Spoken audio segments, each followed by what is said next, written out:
students. This last 7 days we were discussing biotechnology and its applications. Now today we will discuss the biotechnology and its application regarding molecular diagnosis. So our discussion is molecular diagnosis.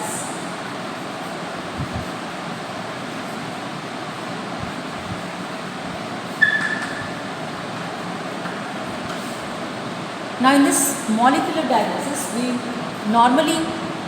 it's a very effective treatment of diseases, and particularly the early diagnosis or understanding the pathophysiology is very, very important. The conventional methods of diagnosis, that is serum and urine analysis, are there, but early detection is not possible through that serum and urine analysis. So early diagnosis is done by early detection or diagnosis, which is done by PCR technique, then recombinant DNA technology, that is rDNA technology, and enzyme-linked immunosorbent assay, that is ELISA. So these three are these early detection technologies, that is PCR, rDNA technology, and ELISA. Now what is this PCR that already I have discussed? It is one of the important techniques that serve the purpose of amplification of nucleic acid. Now PCR helps in early detection of disease or pathogen. The presence of pathogen like bacteria, virus is suspected only when the pathogen has produced a disease symptom. But by this time, the number of pathogens is already very high in the body. So PCR can detect even very low concentration of this pathogen. So through PCR, we can again detect a low concentration of pathogens. Now recombinant DNA technology. So here actually PCR helps in HIV detection. In AIDS patient, it is very, very important of early detection of the disease. And recombinant DNA technology, a single-stranded DNA or RNA tagged with a radioactive molecule, that is probe, is allowed to hybridize to its complementary DNA in a clone of cells. So here it is a probe is used. The probe is used for radioactive DNA. Okay. So single-stranded DNA or RNA that is tagged with a radioactive molecule is called as probe, and that is allowed to hybridize with a complementary DNA. Now enzyme-linked immunosorbent assay, that is ELISA, this is a diagnostic method, relies upon the principle of antigen-antibody interaction. So ELISA is based on antigen and antibody interaction. Antigen and antibody interaction. So here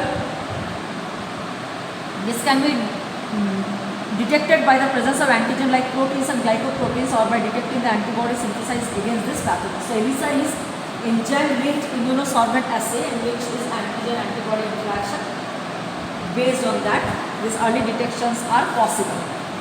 Now we will discuss the next topic, that is transgenic animals and the ethical issues. Now what is this transgenic animal?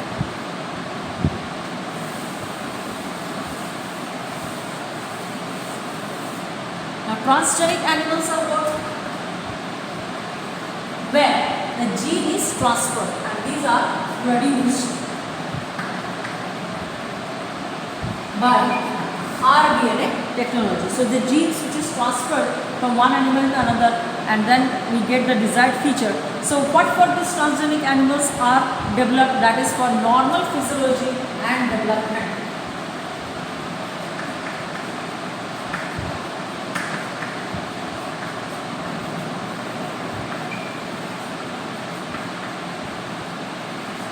Normal physiology and development, to understand that.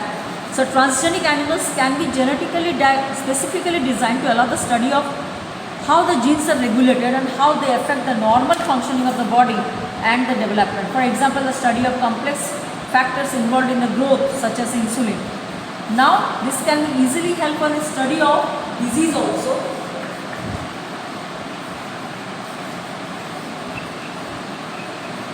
Study of disease types. Now study of disease means here transgenic animals are designed to increase the understanding of how genes combine to the development of disease like cancer. And then similarly cystic fibrosis is also one type of disease where study of disease, it can rheumatoid arthritis. So these diseases can be studied through this biotechnology. Now biological products. So through biotechnology we used to get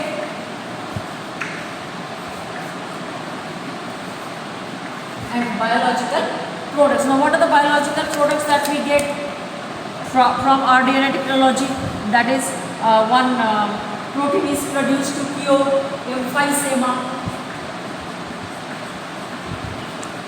and then rosy, this is a cow. So these are the biological products that we normally these are the examples that we discuss. Lots of other products are also there. So rosy produced human protein enriched milk, that is 2.4 gram per liter. In 1997 it is produced. And similarly the milk contained in this human alpha lactalbumin was nutritionally more balanced product for human babies than the natural cow milk. So rosy cow is giving the human protein enriched milk. And one more attempt is made by biotechnology, that is emphysema curing. Okay, emphysema, to cure that, alpha 1 antitrypsin, a human protein, is used to treat emphysema. And next, the last one is vaccine. That is also an objective of this vaccine safety. Lots of vaccines are created. The transgenic mice are being used for testing the safety of vaccines that are used in human. That is polio vaccine. Example, it's quite reliable and successful. That could replace the use of monkeys in order to test the safety of batches of the vaccine. And similarly, other safety testings are also there, like chemical safety testing. Chemical safety testing. Now, what is this chemical safety? This is toxicity of safety testing. It is similar to the procedure used for testing toxicity of drugs. So, transgenic animals are made that carry the genes which make them more sensitive to toxic substances that are non-transgenic animals. And they are then exposed to toxic substances and effects are studied. This allows to obtain results in less time. Now, what are the ethical issues regarding this is present regarding biotechnology?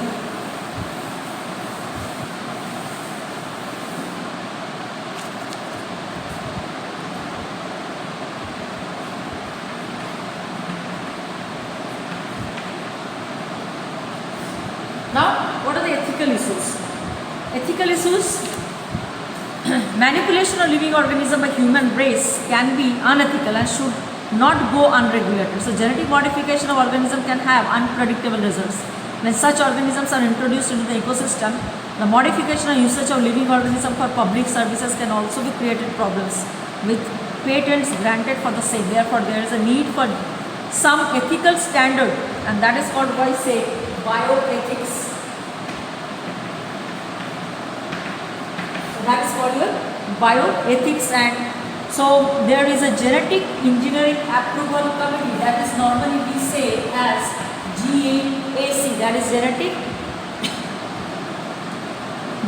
engineering approval committee, which makes all the decisions regarding the validity of GM research and the safety of introducing GMO. So validity testing one is, and introducing to it safety.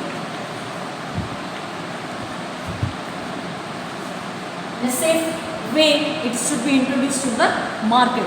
So for public services, GMOs should be safe enough for its introduction, and validity of GM research. So these are the objectives of GEAC, that is genetically engineered approval committee. Now we will discuss what is a biopatent and what is biopiracy.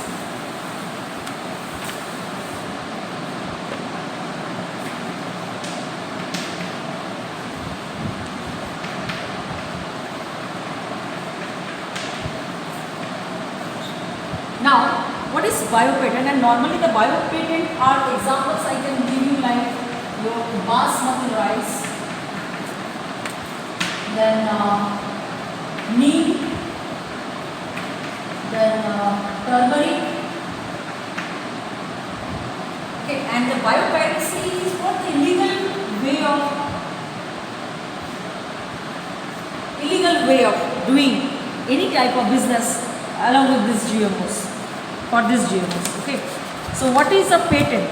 It is a set of exclusive rights granted by the government to the inventor of the and assigned to prevent others from commercial use of their invention.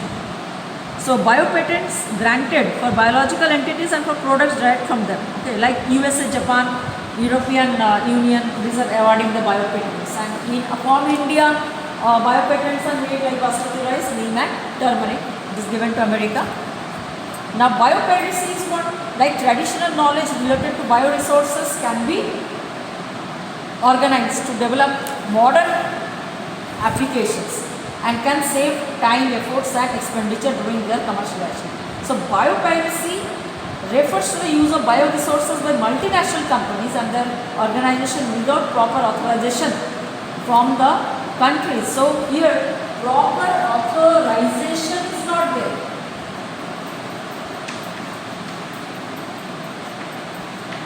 Proper authorization is not there. So the Indian Parliament has recently cleared the second amendment of the Indian Patent Bill, and it takes consideration of such issues including patent terms, emergency provisions, research and development initiatives. So these are certain, there are lots of controversies in India regarding patent and biopiracy. So when a patent is taken on plants or seeds derived from Indian biological resources, like biopiracy occurs. So that this biopiracy and the biopatent, these are related. If this is the patent is given, that time only this biopiracy happens. And as I said already, rice is very like thousands of varieties are there, like 2 lakh varieties are found in India only. So basmati is unique for its aroma and flavor, and 27 varieties are cultivated in India. So an American company, Rice Tech won a patent of basmati rice lines and grains in 1997. So US Patent and Trademark Office has allowed to sell a new variety in US and abroad. Similarly, in May 1995, US Patent also granted turmeric in wound healing. Okay. So similarly, there are many other companies, multinational companies, of European Patent Office also, Munich, for fungicidal use of neem oil. So this neem is neem oil for fungi. Like to kill fungi, this neem oil is very much used, and this turmeric is also a very useful thing, and that the US has taken patent for this turmeric. So read NCERT thoroughly and join the class for your doubt clearing. Thank you very much.